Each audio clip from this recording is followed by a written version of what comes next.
Hello friends, welcome to indiansharetips.com। और आज हम आपके लिए इम्पॉर्टेंट इंडसइंड बैंक का इलियट वेव एनालिसिस लेकर के आए हैं।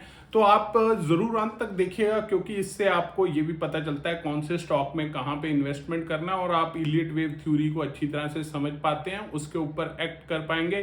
क्योंकि ये एनालिसिस आप इलियट वेव का समझ गए तो समझ लेना, ज़िंदगी में आपकी आधी मुश्किलें स्टॉक को कैसे ट्रेड करना है उसके बारे में समझने के लिए खत्म हो जाएंगी। तो अंत तक जुड़े रहिएगा, लाइक शेयर सब्सक्राइब करना ना भूलिएगा। Coming to IndusInd bank chart, और उसके ऊपर हम आपको इलियट वेव एनालिसिस का मार्किंग भी दिखाएंगे। हम औरों की तरह नहीं है कि आपको घुमा फिरा के स्टोरियां बताएं, हम आपको straight away to the crux point पे लेकर के जा रहे हैं। So have a look. तो सबसे पहले have a look of the chart. मैं साइड पे हो जाता हूं। सो जस्ट अपने मन के अंदर इस मार्किंग को बैठा लीजिए जो मैंने किया, और उसके बाद मैं आपको समझाऊंगा। तो ये वाला चार्ट है 1 आवरली चार्ट, जिसको हमने प्लॉट किया है ट्रेडिंग व्यू टर्मिनल के ऊपर, और मैं आपको भी बताऊंगा कि कैसे आपने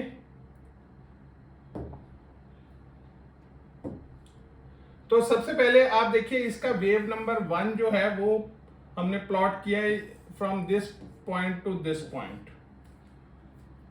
इलियट वेव एनालिसिस का बेसिकली 5 वेव का पैटर्न होता है। उसको अगर आपने समझ लिया कैसे मार्किंग करना है तो you are 150% of the battle. और उसके बाद इसका रिट्रेसमेंट आया, ये हमने यहां तक इसका 2 को मार्क कर दिया। उसके बाद इसके अंदर अप मूव आया और ये हो गया आपका नंबर 3 मार्किंग वेव का। और फिर उसके बाद उसका डाउन मूव ट्रेंड आया, जिसको नंबर 4 रिट्रेसमेंट आप देख सकते हैं। और फिर वहां से अप मूव आया नंबर 5।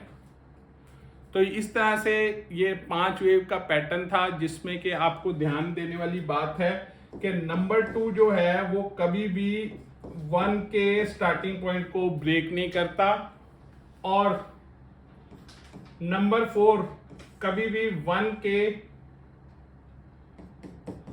स्टार्टिंग पॉइंट को ब्रेक नहीं करेगा। यहां पे ये समझने वाली बात, करेक्शन, नंबर 4 इसके टॉप को ब्रेक नहीं करेगा 1 के, और ये इसका स्टार्टिंग पॉइंट है, एसपी लिख देते हैं। तो बेसिकली नंबर 2 वेव नंबर 1 का स्टार्टिंग पॉइंट को ब्रेक नहीं करेगा, और नंबर 4 वेव नंबर 1 के टॉप को ब्रेक नहीं करेगा। अगर ऐसा होता है तो इलियट वेव एनालिसिस कैंसिल हो जाएगी। Most of the time number 3 wave आपका सबसे लंबा होगा, पर यह जरूरी नहीं है। पर याद रखिए वो सबसे छोटा वेव नहीं होगा किसी भी हालत में। सो मेजॉरिटी ऑफ द केसेस में नंबर 3 सबसे बड़ा वेव होता है, but it can be lesser than 1 wave also. Correction, कोई भी मतलब के जैसे 3 है वो हो सकता है 5 से छोटा हो सकता है, पर ये नहीं होगा कि वो सबसे छोटा हो। तो अब हमने ये टॉप देख लिया जो कि 1343 पे इंडसइंड बैंक का टॉप बन चुका है। उसके बाद उसकी सब वेव शुरू हुई, जो कि हमने मार्क की है फिगर ए के साथ, जो कि उसने 1343 से नीचे बनाया टिल 1288। उसके बाद ए के बाद नीचे आने के बाद कहां जाएगा, ऊपर जाएगा। तो उसके बाद ऊपर गया, इसने सबवे बी बनाया जो कि 1320 है, ये हमने यहां पे मार्क कर दिया। और उसके बाद अभी इसका सबवे 3 चल रहा है, जो कि मैक्सिमम एंटीसिपेट करते हैं कि 1251 तक जा सकता है, नीचे का उसका प्रोजेक्शन है। Otherwise most of the time वो 1264 के करीब हॉल्ट करना चाहिए। अगर 1264 को ब्रेक करता है तो उसका नेक्स्ट सपोर्ट जोन 1251 होगा। अगर 1251 ब्रेक हो गया तो इट कैन फॉल टिल 1207। और अगर ये कहीं से भी अप ट्रेंड रिज्यूम करता है तो ये ऊपर की तरफ जा सकता है, क्योंकि ये इसका बाउंस बैक होगा। तो हमें उम्मीद है कि आपको ये टेक्निकल लेवल्स क्लियर हो गए होंगे कि ये इसका मैक्सिमम नीचे गिरने का 1251 लेवल है। मोस्ट प्रोबेबली 1264 से ये ऊपर की तरफ बाउंस बैक करेगा।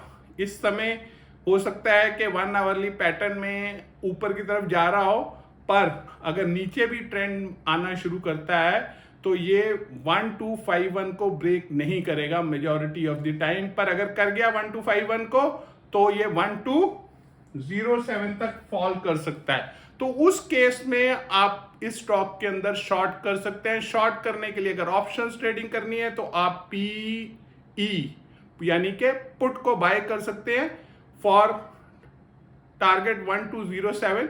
तो अगर आप 1200 का पुट बाय कर लेंगे तो आपको उसमें अच्छा मुनाफा होगा, प्रोवाइडेड ये वाला लेवल 1251 का डिसाइसिवली ब्रेक हो जाता है। और अगर आपको लगता है कि ये अब ऊपर की उड़ान इसने शुरू कर दी है तो आप उस समय कॉल को बाय कर सकते हैं, क्योंकि अगर 1264 या 1251 को एज अ सपोर्ट रिस्पेक्ट करता है तो फिर उसके बाद सी वेव स्टार्ट हो जाएगा जो कि अच्छा मुनाफा देगा, क्योंकि अब ऊपर जाने की बारी इस लेवल से शुरू हो जाती है।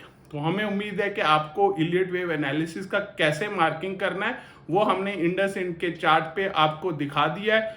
अगर कॉल कब खरीद रहे हैं, जब उसने ऊपर जाने वाली वेव में मूवमेंट शुरू कर देना है, तब आपने कॉल को लेना है। और जब अगर वो दिए हुए लेवल को ब्रेक कर जाएगा यानी कि 1251 को ब्रेक करेगा तो आप बाय कर सकते हैं पुट, लेट्स से 1200। उसका पुट अगर बाय कर लेंगे तो आप इसको अगर स्पॉट चार्ट के साथ मॉनिटर करेंगे तो 1207 वो लेवल है जहां से बाउंस बैक आ सकता है। तो उस स्थिति में आप अपने पुट को उस समय क्लोज कर सकते हैं। और अगर ऊपर जाना शुरू हुआ तो ये तकरीबन हायर लेवल 1343 तक जा सकता है।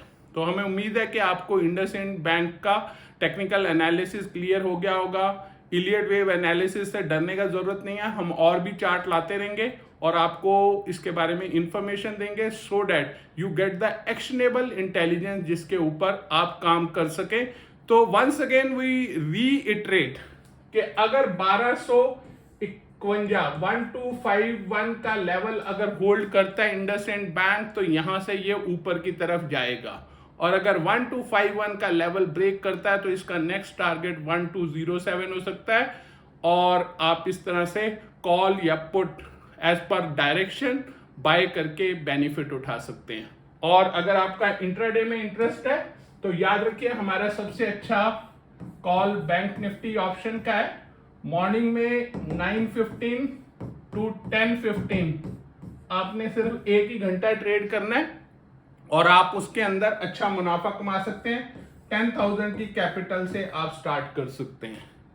तो हमें उम्मीद है कि आपको हमारे सबसे अच्छे प्लान के बारे में जानकारी मिल गई होगी। अगर आपका बॉस मॉर्निंग में कॉन्फ्रेंसेस रखता है और आप परेशान है कि कैसे स्टॉक मार्केट में ट्रेड करें तो घबराएं नहीं, हमारे पास उसका भी तोड़ है और वो तोड़ है निफ्टी ऑप्शन।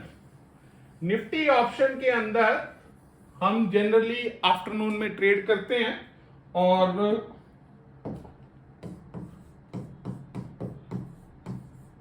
ये जनरली आफ्टरनून सेशन में देते हैं ऑप्शन ट्रेडिंग का, और इसमें भी आप अच्छा मुनाफा कमा सकते हैं। ये उन लोगों के लिए है कि जिनका मॉर्निंग सेशन बिजी है, they will not miss out. और इनमें रिटर्न्स इतना होता है कि these are non linear returns, capital employed small होता है और प्रॉफिट ज्यादा होता है। आप अगर उसको परसेंटेज में देखेंगे तो it will appear like a phenomenal return every day. हमारा जो भी काम होता है स्टॉप लॉस के साथ ट्रेड करते हैं, और stop loss is not your enemy but a friend as it is a risk control major.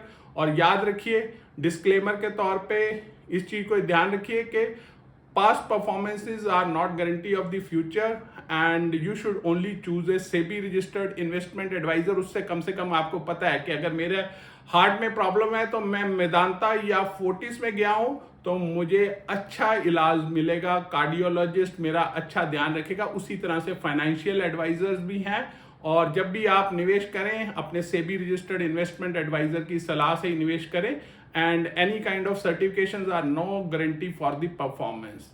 So we look forward for an association with you. कोई भी आपका क्वेरी हो तो आप हमें कॉल कर सकते हैं 9988877963 के ऊपर, and we will move forward by hand holding you. Thank you.